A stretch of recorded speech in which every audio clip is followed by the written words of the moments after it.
Welcome to my channel లీలా గన్ని. ఈరోజు నేను lunch బాక్స్కి చాలా సింపుల్ ఈజీగా క్యారెట్ రైస్ ఎలా చేయాలో మీకు చూపించబోతున్నానండి. సో నా వీడియో మీరు చివరి దాకా చూసి లైక్ చేయండి, అలాగే సబ్స్క్రైబ్ చేయకపోతే ఇప్పుడు సబ్స్క్రైబ్ కూడా చేయండి.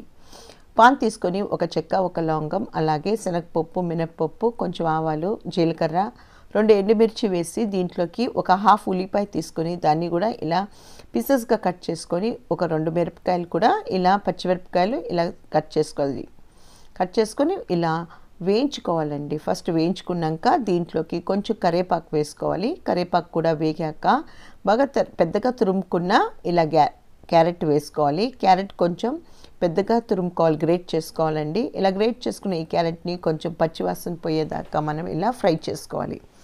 సో ఇప్పుడు టేస్ట్కి సరిపడంత ఉప్పు వేసుకొని, అలాగే కొంచెం పసుపు, ఒక హాఫ్ టేబుల్ స్పూన్ అంత పసుపు వేసుకోండి. ఇది కూడా ఒకసారి మనం మిక్స్ చేసుకోవాలి. ఇలా సార్ట్ చేసుకున్నాక దీంట్లోకి మనం ఇక్కడ ఒక half table spoon 1/4 table spoon అన్న గరం మసాలా వేసుకోండి. సో ఇలా గరం మసాలా వేసుకున్నాక ఇది నూనెలో కొంచెం వేగాక మనం ముందే ఉడకపెట్టుకున్న అన్నాన్ని, ఒక బౌల్ అన్నం తీసుకున్నానండి.